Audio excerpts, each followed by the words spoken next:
China officinalis ও কার্বো vegetable materia Medicare মধ্যে দুটি অত্যন্ত গুরুত্বপূর্ণ রেমেডিস। ঔষধ দুটি দিয়ে বহু সংখ্যক রোগীর জটিল জটিল রোগ আরোগ্য করা হয়েছে। দুটি মেডিসিনের রোগী কিন্তু শীতকাতর মোটাসোটা উদাসীন হলেও ঔষধ দুটির মধ্যে পার্থক্য রয়েছে অনেক।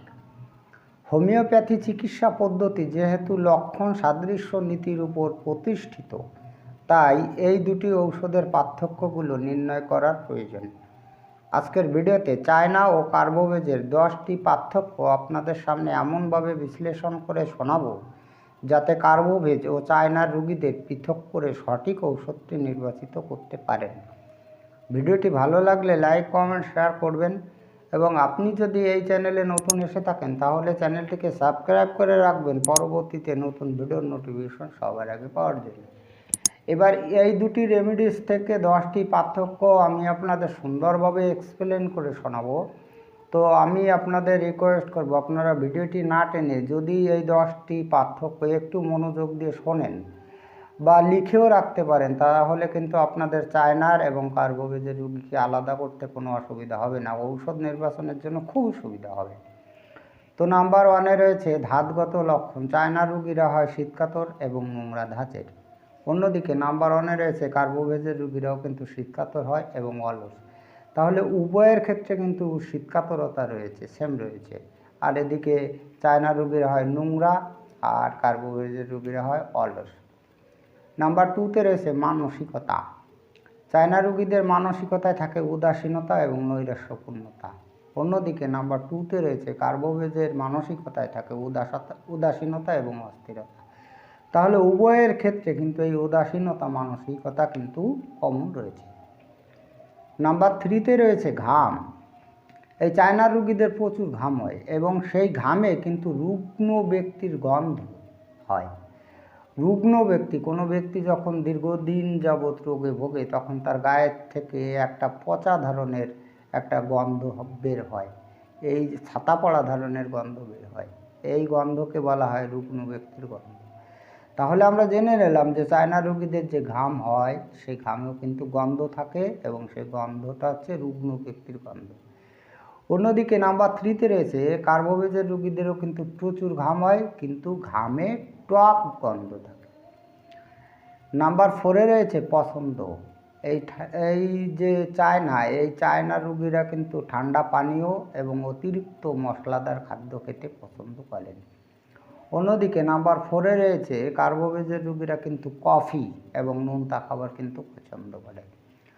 নাম্বার 5-এ রয়েছে অপছন্দ। এই চায়না রোগীরা কিন্তু রুটি এবং গরম খাদ্য খেতে পছন্দ করে না।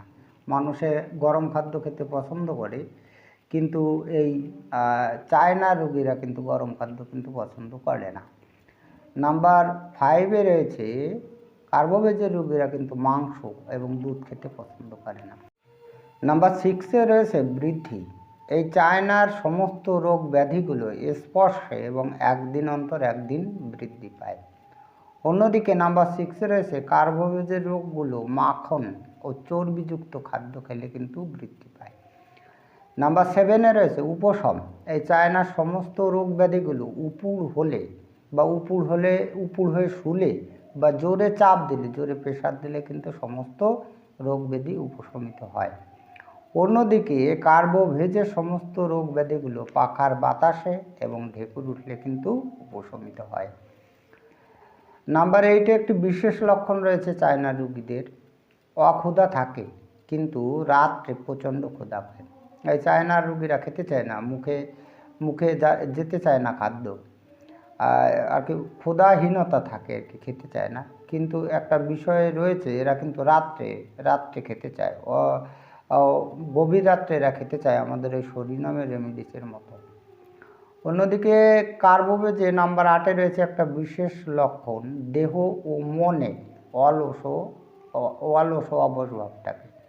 এদের দেহ এবং মনে কোনো কাজকর্ম করতে চায় না এবং একটা অবশ ভাব থাকে। নাম্বার 9-এ রয়েছে চায়না রোগীদের আর একটা বিশেষ লক্ষণ, নির্দিষ্ট সময় রোগ আক্রমণ। চায়নার যে রোগ ব্যাধিগুলো সেই রোগ ব্যাধিগুলো দিনের একটা নির্দিষ্ট টাইমে আসে বা একটা নির্দিষ্ট দিনে আসে, এরকম করে কিন্তু রোগ ব্যাধিগুলো আসে।